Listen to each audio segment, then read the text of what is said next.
into the core of it. When we say agentic tokenization, because then you have to be a nerd to be listening to that one, but how would you actually define it? You are coming in strong with the questions. And agentic tokens are effectively going to be our way to pass. Hello, everyone, and welcome. Very happy to be here with Kelley. I'll let her introduce herself in a second. We're going to discuss agentic tokenization, agentic commerce, and everything related basically to payments and AI, which is a big topic of late. So today's topic, sounds futuristic, but in the end of it all, it's clear that it's very much here, and it's one of the big things in payments. Kelley? Hi, thank you for having me. So I'm Kelley Andersen. I'm the Senior Director of Product at Microsoft, and I focus on the payment fraud across all of Microsoft and making those decisions.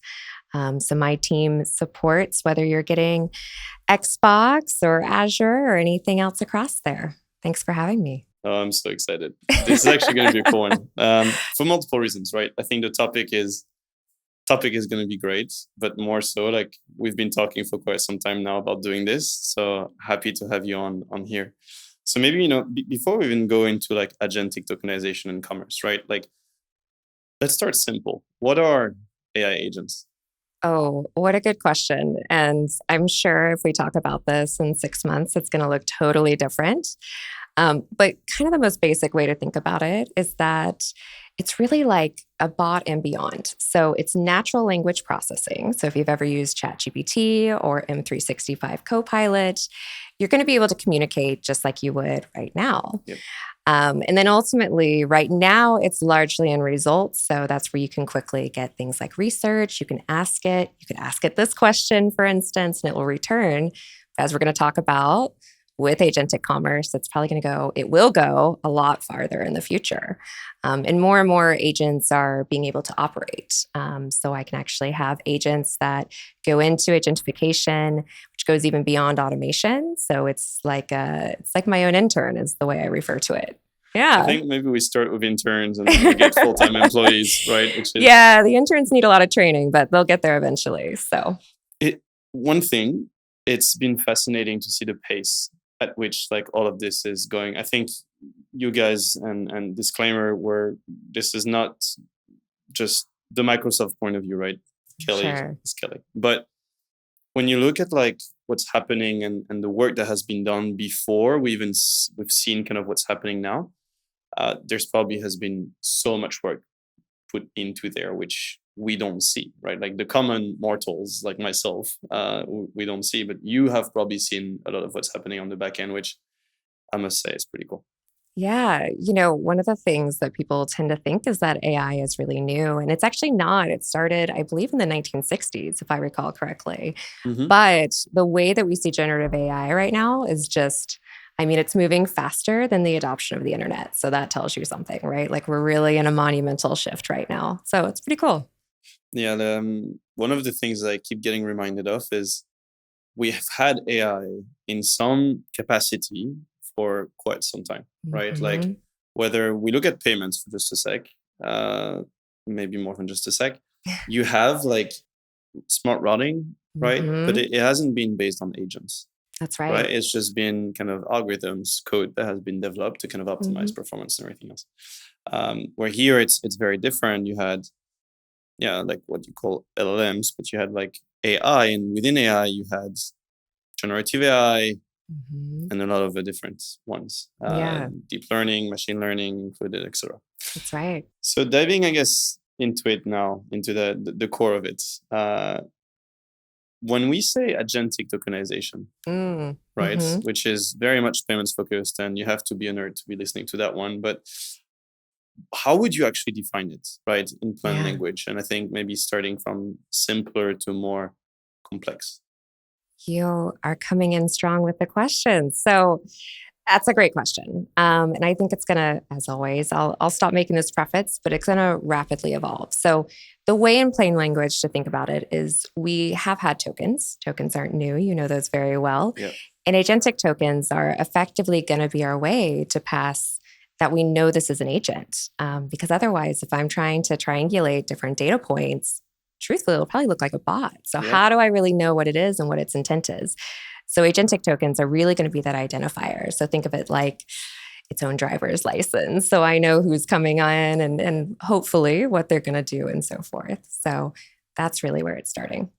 You actually brought up a good point, right? You said if it was just this, it would look like a bot. Mm-hmm. How would you actually define and change between what is a bot and what is an agent?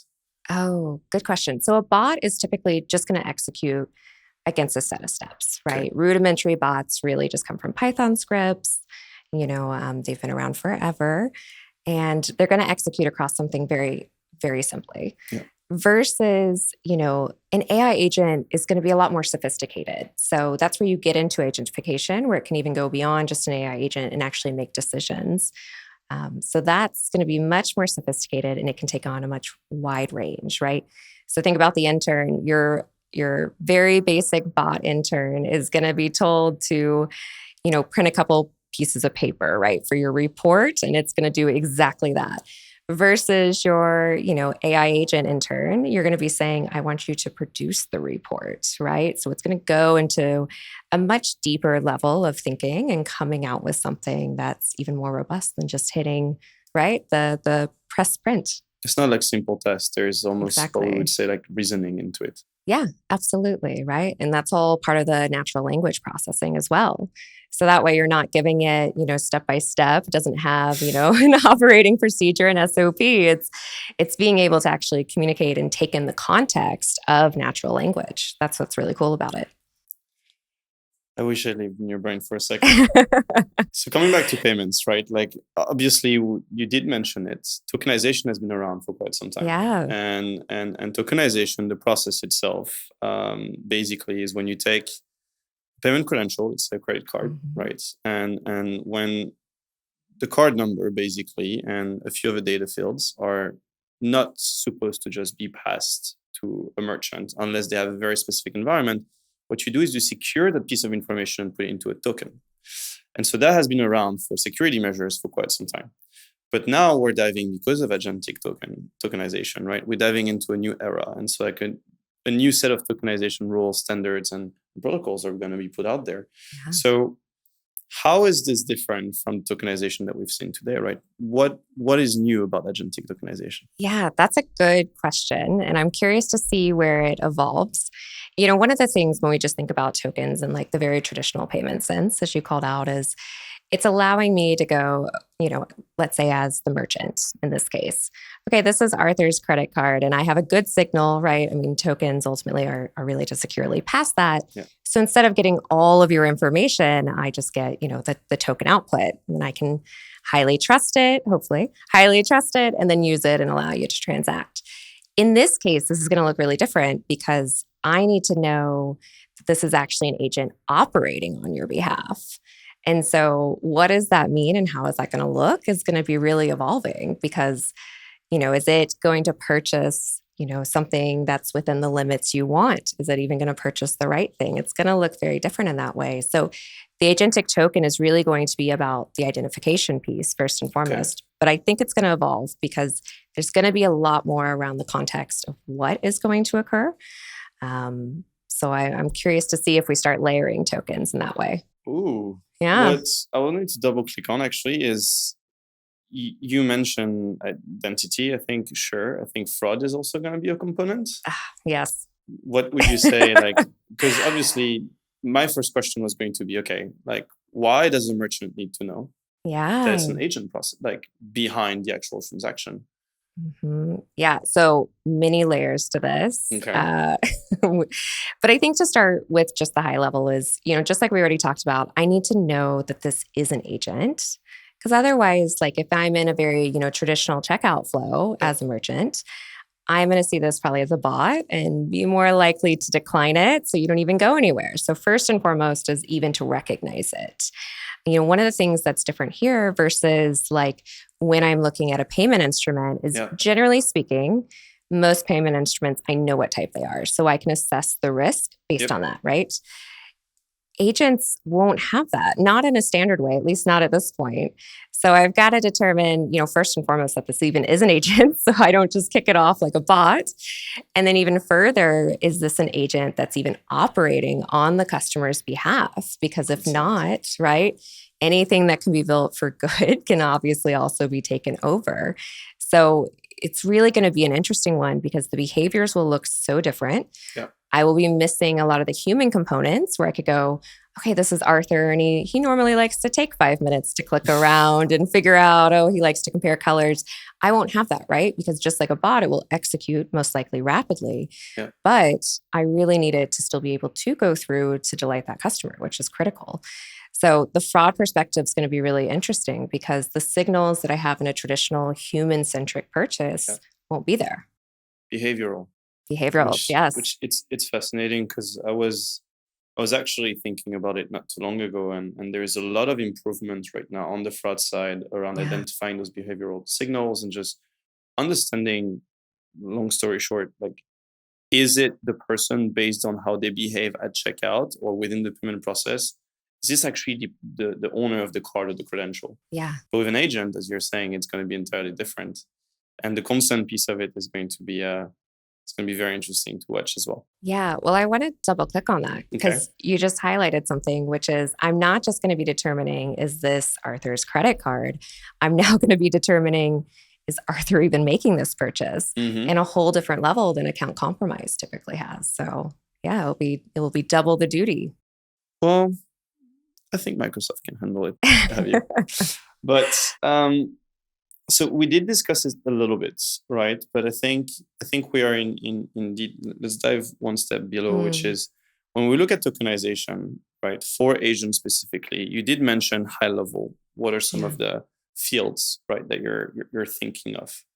But I wanted to go maybe like one or two layers deeper, which is today, right? If we think together around how tokenization, the tokens themselves are going to be needed to be modified, what are some of the things that we should start thinking about bringing into that token in order to make it valuable? What a good question. I think this is where it's really going to get on the intent, right? Okay. So, just like we talked about, the traditional form from like a payments token is going to be, to effectively be able to authorize the purchase versus now we're talking, agentic tokenization, which is going to know to even, is this an agent? And then does that ultimately all fold into one token or does it become multiple tokens working in orchestration?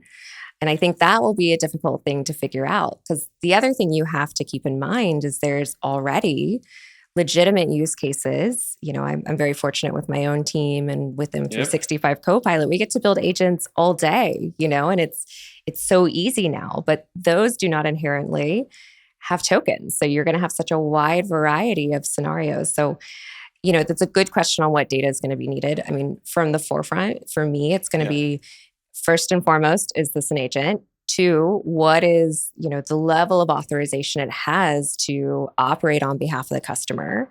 And then 3, did the customer even authorize this, right? Because that's the other thing is, it could already have, let's say, caps of maybe $100 or what have you. And, only buy shoes with it, right? So don't go and buy something else, right? Those contexts will be helpful.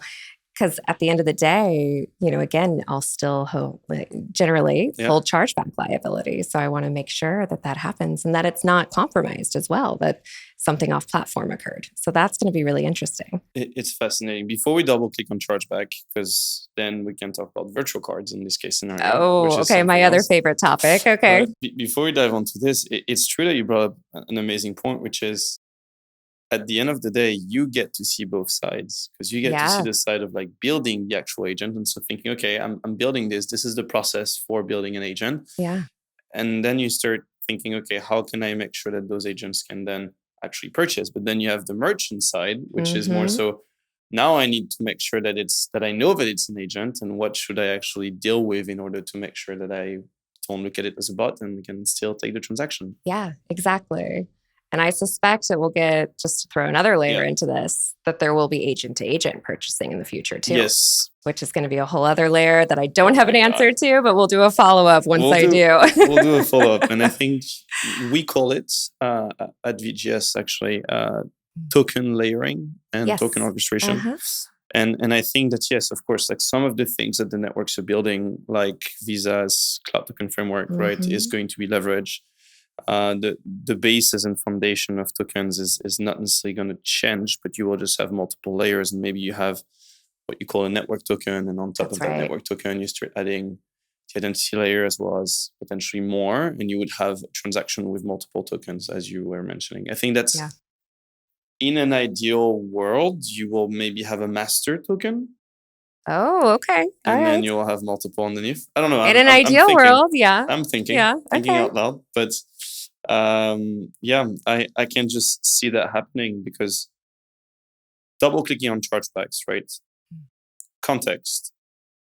When you think about how there is beta testing right now with agents actually making purchases, and the way that we've seen things is virtual cards are basically being tied to the agent to make the transaction, and that's a problem. Why? Because think about it: you have an agent, and you go, and that agent has a card, the card of the consumer, right? But then the agent doesn't make a purchase at the merchant level. They make a purchase. They basically send that card to the merchant of record, which most of the time is the processor in this type of transaction. And then from the processor, they use a virtual card to actually make the purchase.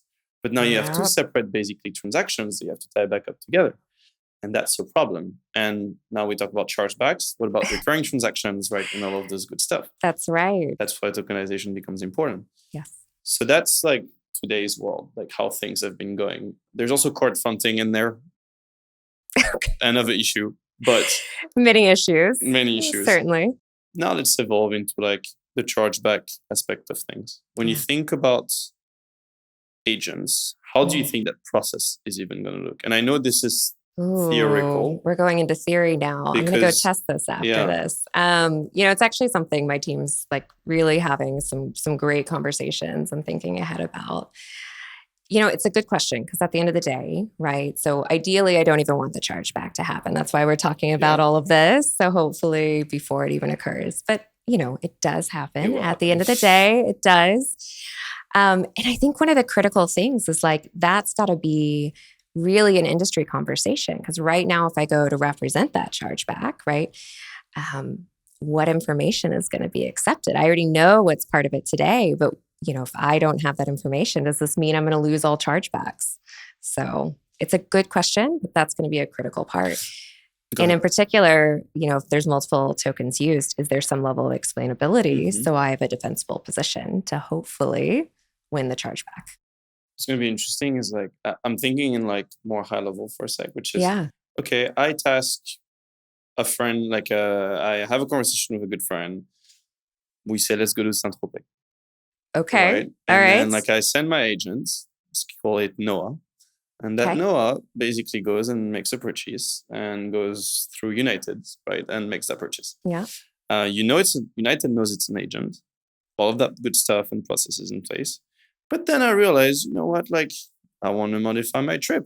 And I have to pay something extra. Or potentially even I could use an agent. I can do it potentially manually as well. Or I just say, you know what, I actually don't want that trip anymore. Yeah.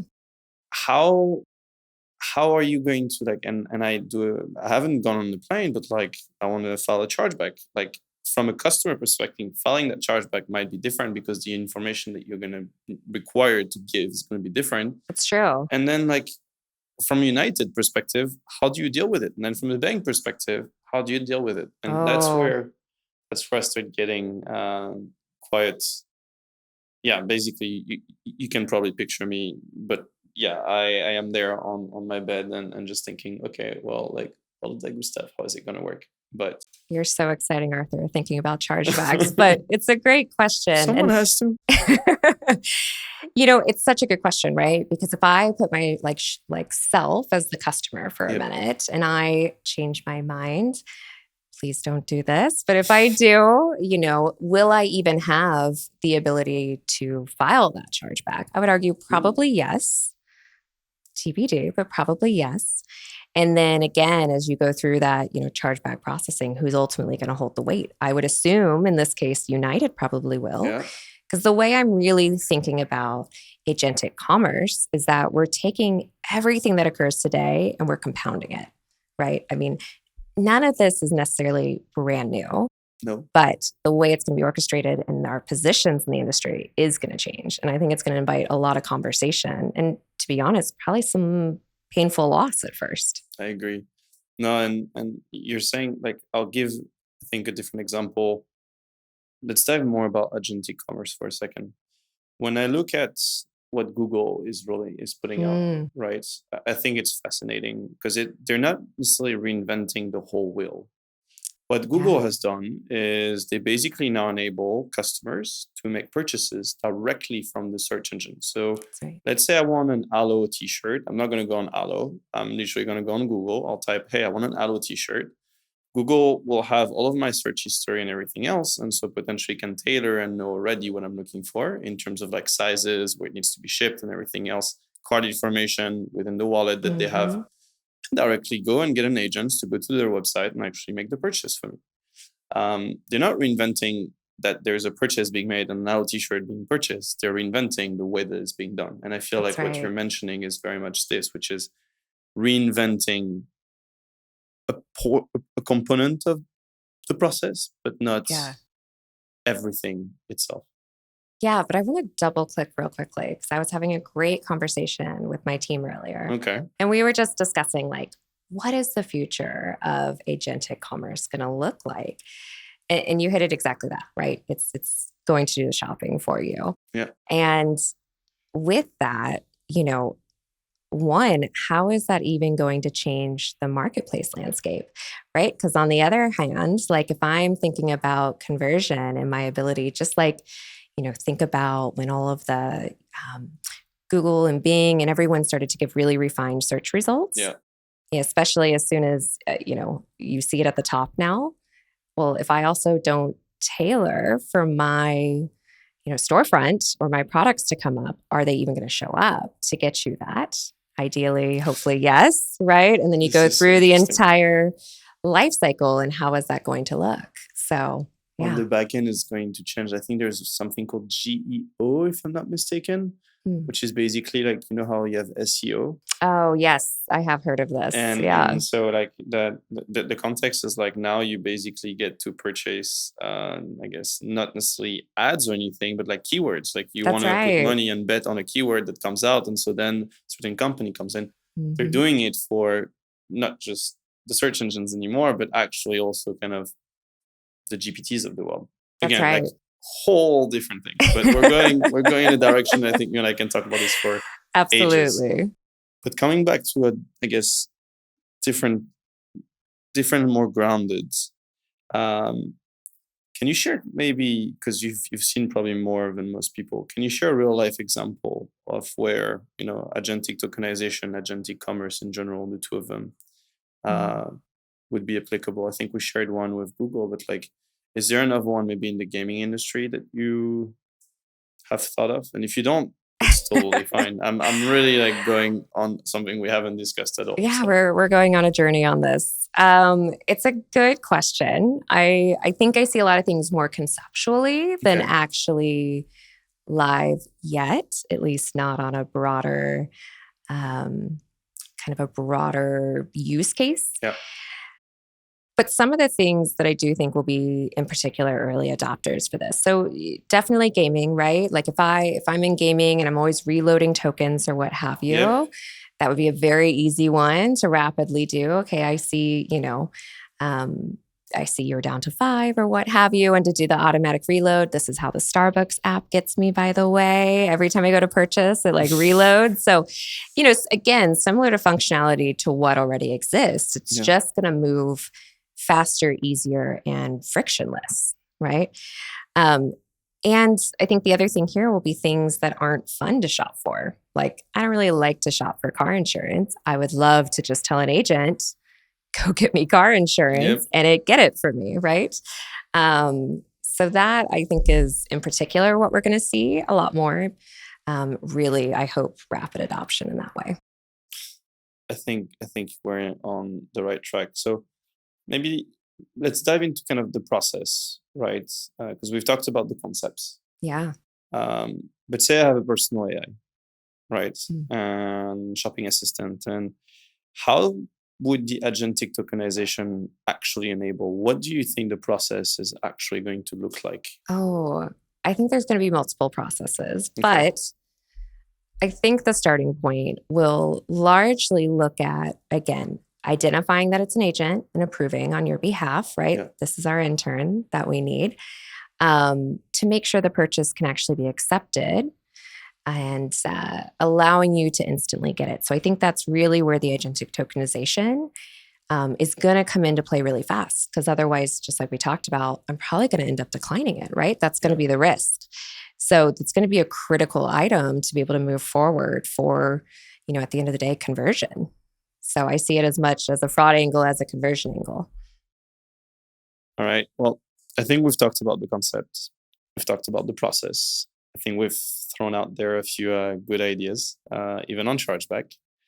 I wanted to also touch a little bit on the challenges, right? So, like, think about challenges. Think about, how can it go mainstream? How can we make sure that, because you and I, right? I live in San Francisco, on a plane really, but in San Francisco. You're in Seattle. We're in Miami right now. We're very much, I think early adopters of new technologies. But for other people, I have a feeling that it's not necessarily going to be as easy to trust an agent or give your card information to someone else. Like, you wouldn't do it with a human. Why would you do it with an agent? Yeah. So, like, what do you think are going to be some of the biggest challenges in making agentic tokenization mainstream? And the question has two faces. Okay. One of them is for consumers. Okay. And the second one is more, what are we going to need for like merchants and all of the different parties in the industry to make agentic tokenization mainstream as well? So it's both consumers and the ones actually behind the scene. Yeah, I think from the consumer perspective, right? A lot of what we do, especially for myself in the fraud world, is I always joke this is really cheesy, so forgive me, Arthur. I always joke that it's I'm like French. Oh, touche.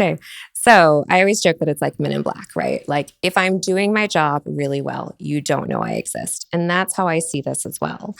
So from a consumer perspective, I actually don't know that consumers will have any real certainly I wouldn't expect them to have any real understanding of the tokenization. What I do think is they'll feel a bad experience, and that will lead potentially to a decrease in adoption, right? And that's going to be the proponent, as always, for technology from the end-to-end life cycle, from merchant to acquire, issue, and so forth, right?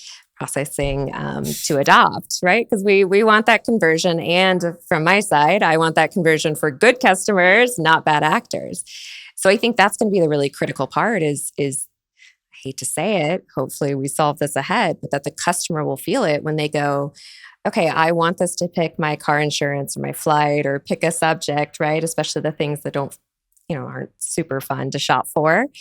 And it fails. And then I'm having to get online and do it the traditional way. And then I'm, a lot more likely as a consumer to then not continue forward in adoption. And I think, just as we've mentioned, some of the things that are happening in the industry, clearly that's the direction we're headed. So the investments are there and we want to see that occur. So I think that's really going to be the key piece here.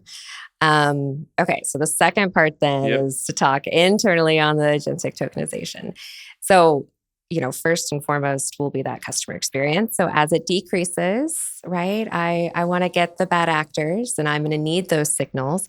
Agentic tokenization is a perfect way to start at that, right? For all the reasons we've discussed. And then even further, if I want to be able to, take the experience further for the customers, then I'm going to have to think about, okay, if they're going to shop here, here, and here, what does that look like? Is there reusability? Is there not? And what is that orchestration? So I think that's just going to be a very clear push factor for this. But I think it's going to be clunky, right? So we talked about virtual credit cards. I gotta come back to that as an easy proxy, right? Go. Think about virtual credit cards. They were built for the right reasons. Security, which completely makes sense, right? It's a disposable card number. So if I steal, anything from you, I get access to your bank account. One you time. know, and then it's safe. The downside is it just looks like a newly issued credit card. And it's one of, I think, as I mentioned, I think it might be, if not the only, one of the only payment types out there, I guess, besides cash, maybe, that I don't have like a clear identifier on a lot of these no missing idea. pieces. Yeah. And so actually that's like a key piece here where I just see that, VCCs as a proxy to what this will look like.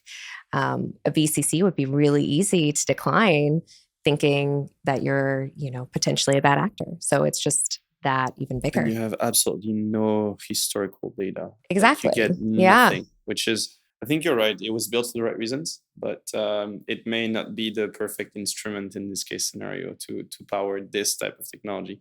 I'm going to steal, by the way, from you the sentence, I want to increase conversion for good actors, not bad actors, something like this. That's right. Yeah. Working in fraud, people think that all I care about is shutting people down. I don't. I really don't. I want my good customers to come through, truly. My good customers. And I don't want them to know I exist. The bad actors, I want them to know I exist. So go away, please. Go shop elsewhere.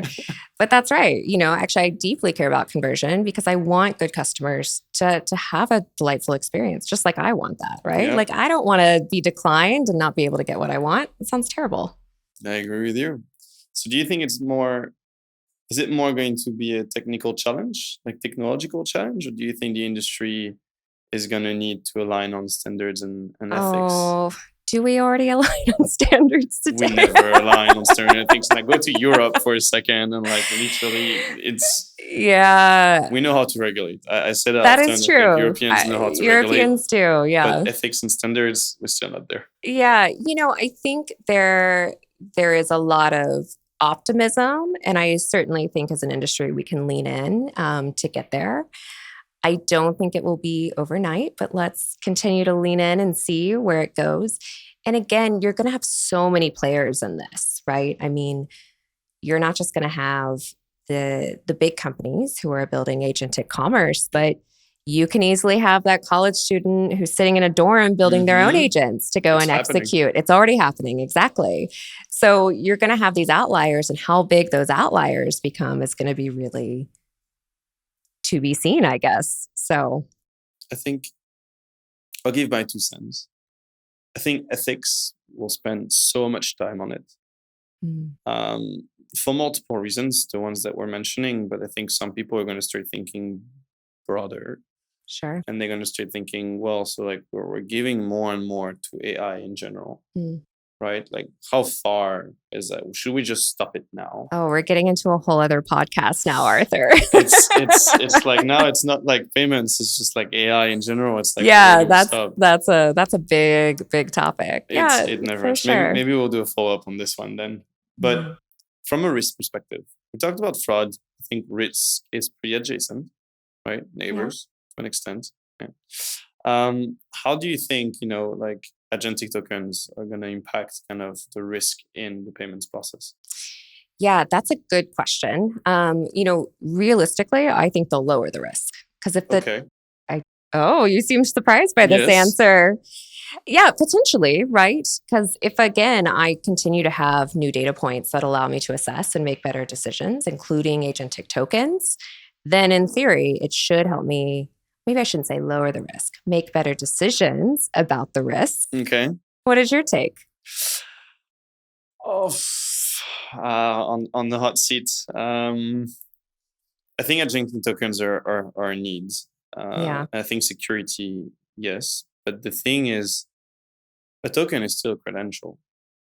That's true. And I don't know how much control we'll have over agents in general, right? Like the reasoning power keeps getting better. And I think a bit like I see fraudsters, I think once you get to a certain reasoning power, it's going to be very hard to control them. And so like the tokens themselves, I don't know if they solve for that. So like, I don't know that the risk is mitigated on that front. I guess it really is going to depend on who controls the token, right? That's really what it's going to come down to. But even without like agentic tokenization, we're going to have that risk. So I think that's where the orchestration and so forth is going to be so critical. I think that's why the identity component is going to be cool. Yeah. But once again, right, I think the same thing is going to be applied when it is with cards, which is you will have a CIT transaction and then you have an MIT. And I think it will be the same thing with agents. I don't know that we tend to prioritize today customer experience over everything else.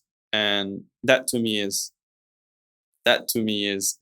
crazy, because are we going to want to basically say, yeah, an agent can come and every single time you have to identify yourself as the person behind? Or are we going to say, no, like you do it once and then for a period of time, you never have to do it again?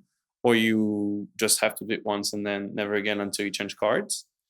Like, what is that going to look like? And then, like, we're talking about cards right now, but same thing. Agents are potentially also going to be able to use other type of credentials. That's right. Yeah. So then it becomes even more interesting. I know. Now we're getting into the compounding effect and how it, though it's going to be a fun adventure to solve, but it's going to be a complex one, right? I mean, working in payments, working in fraud, I would call risk like the major umbrella across that. It's rapidly evolving all the time, right? And the reality is too, at least from a fraud perspective, is like, I have to ensure that I do care about the customer experience, and around all these parameters, bad actors don't. They have no parameters that they have to stick to, right? There's no accountability there. Realistically, the closest is just stopping them from even being able to transact. Obviously we can get into deeper dives beyond that, but generally speaking. So you're right. And, you could get into, are there going to, I'm going to throw a twist in this. Could you have, spoofed agentic tokens, right? Like, do you get into a whole other level? I mean, I fully believe that we will have some version of that, whether it's with agentic tokens or not. So again, that's why I was focused on identity and who it's coming from, because is this an agent? Is it a good agent? Is it operating on behalf? God. Is it in the constraints? Rabbit hole. Rabbit hole. Follow up. We'll see. I have a good friend. His name is Brian, and if he recognizes himself, he usually says whenever we have like a question like this or a topic like this, he says parking lot. Oh, yes. And we just put it in the parking lot. Classic parking lot. Yeah. +1, Brian. Put it in the parking lot. I guess one key question that I have, which follows the same trend, is around false declines. Oh. And do you think that agentic tokens are going to help with that, especially when the AI is trusted, right? Do you foresee like false declines to be an issue or not necessarily? Yeah, that's going to be a lot of experimentation. Shout out to my amazing analytics machine learning team who's already thinking about these things, led by Selena. She's amazing. So I do think it's a risk, right? Just like we have today. Again, like I don't think we're getting rid of any risks. How about that? I think we're adding and compounding. I think if it's from, one, it depends how we receive the agentic token and, being able to verify it, right? So for instance, like you can layer agentic tokens and things like confidential computing. So there's a lot of different like vectors and bolts around this that will make it even more secure. But there's trade-offs to that have to be considered that have a long ways, I shouldn't say long ways to go, but we'll continue to see. But I do think it will be a risk, especially if I'm not able to identify. Then just like we talked about with BCCs, I could easily have false declines thinking I'm doing the right thing on behalf of the customer. So for sure. Before we kind of wrap this up, one bold prediction. I have to give a bold prediction. One bold prediction. Something that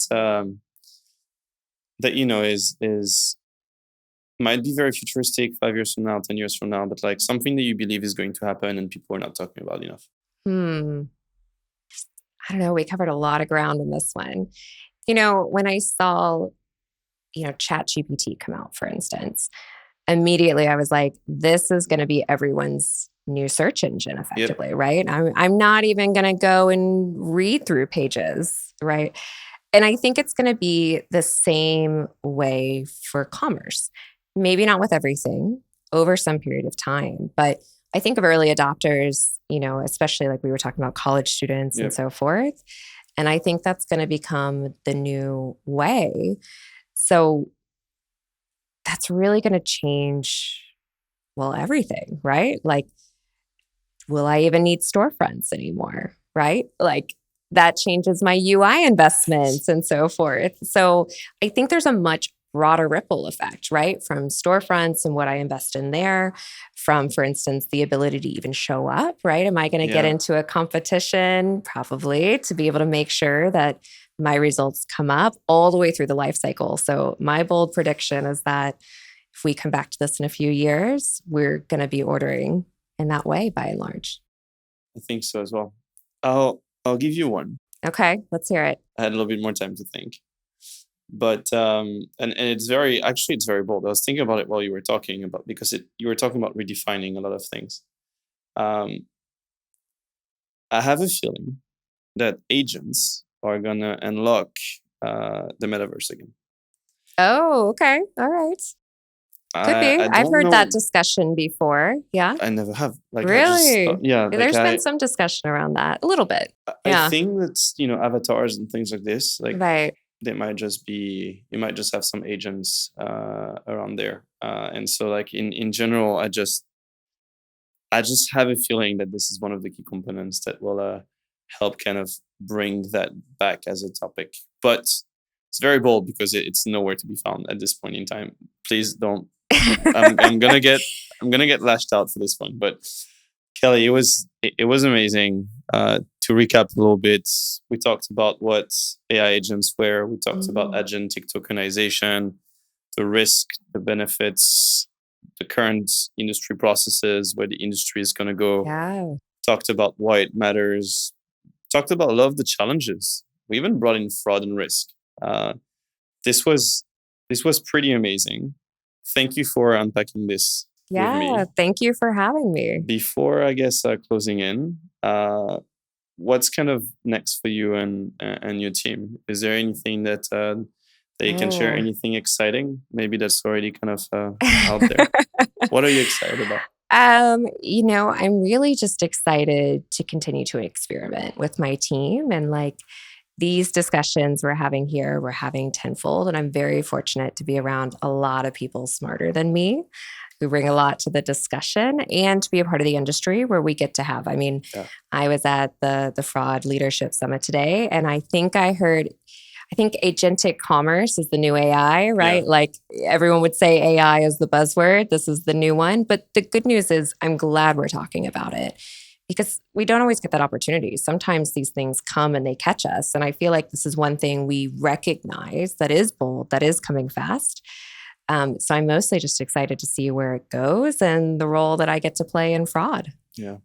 I don't think that all brands are good brands, but I do think that we're extremely fortunate to have people as passionate as us that we can discuss things about with. And this is a topic that will require a lot of brains and good brains. Absolutely. So thanks for turning to connecting the dots in fintech.